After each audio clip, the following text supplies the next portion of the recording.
Welcome to Race to Mars, the board game.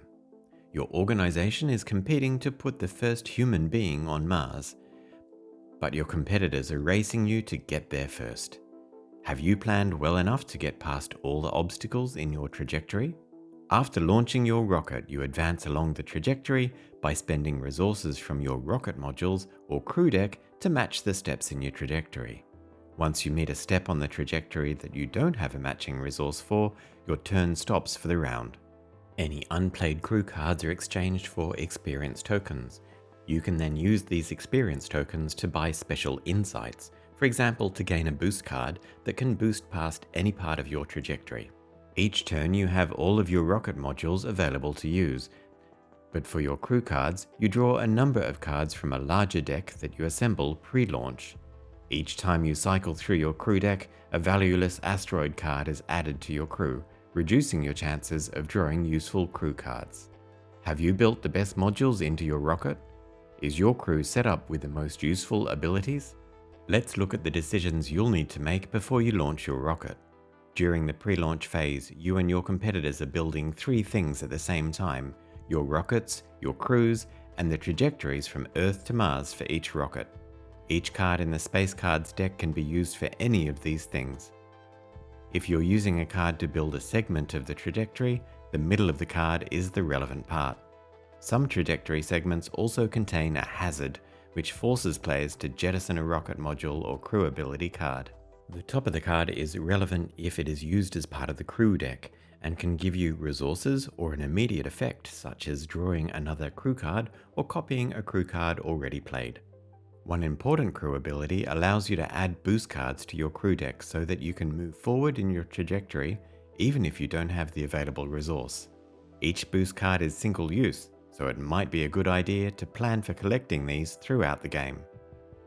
The bottom of the card shows a module that can be built into a rocket, and you slide this card under the rocket card to show the modules you've built. Each rocket card includes the ability to draw 2 crew cards each turn, but there are modules you can add that increase the crew cards you can draw. Other rocket modules give you resources to use each turn. The storage module allows you to carry over one of the crew cards between rounds. You can also jettison your storage module during a turn to permanently remove up to 3 cards from your crew deck. This can be really handy for getting rid of built-up asteroid cards. Other rocket modules include protections from hazards on the trajectory, or a one-time boost of 3 trajectory spaces. Page 7 in the rulebook describes all the available rocket modules. Set up the pre-launch phase by placing the Earth card to the far left of the trajectory and the Mars card to the far right. Leave enough space between Earth and Mars for 12 cards. Place a color pawn for each player on a launch pad on the Earth card.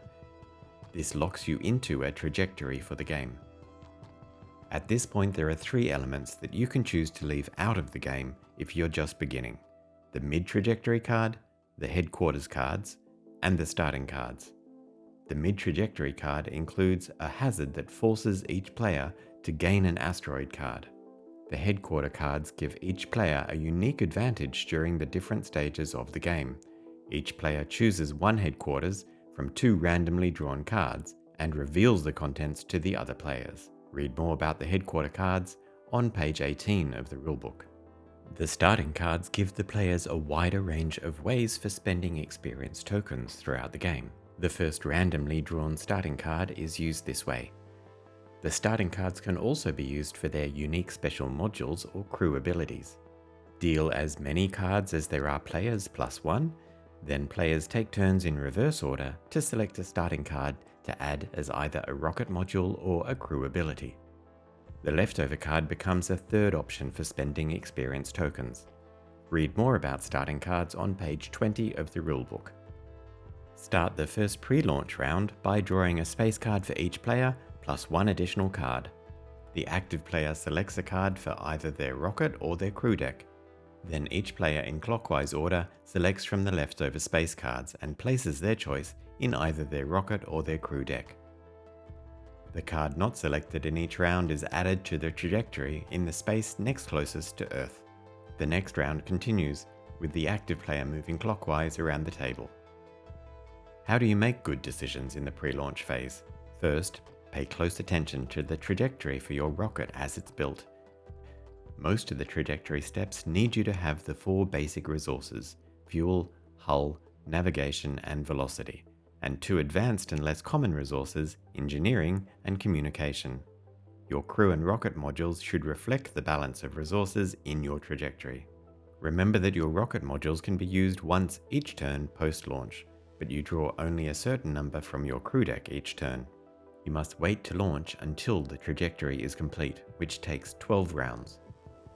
From then, it is up to each individual player when they are ready to launch, or whether they still want to build their crew and rocket modules. To be ready for launching, you will need to have at least double the amount of cards in your crew deck as you have in your rocket. For your first game, aim between 5 and 7 rocket modules. Once you decide to launch, you shuffle your crew deck and turn them face down in your personal draw pile. The players still in pre-launch complete their turns first, with 1 fewer space card to select from for each player who has started to launch. Draw the number of cards to match what your rocket modules allow and place them in your hand. Place as many crew cards as you want to or are able to into your play area. For players in post-launch, you move your rocket along the trajectory using your available modules and crew abilities.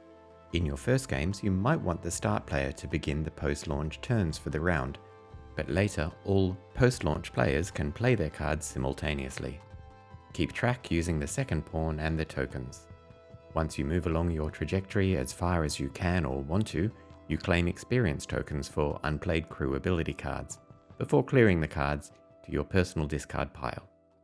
You can spend your experience points on the starting card options or hold on to them for later rounds. You end your turn by clearing your played crew ability cards into your personal discard pile. Then you draw your cards for the next round and start planning out your tactics. The first player to finish their trajectory and land on Mars is the winner. If more than 1 player lands on Mars in the same round, then the tiebreaker is the number of experience tokens. If it's still a tie, then the players share the victory. Now you're all set to start playing Race to Mars.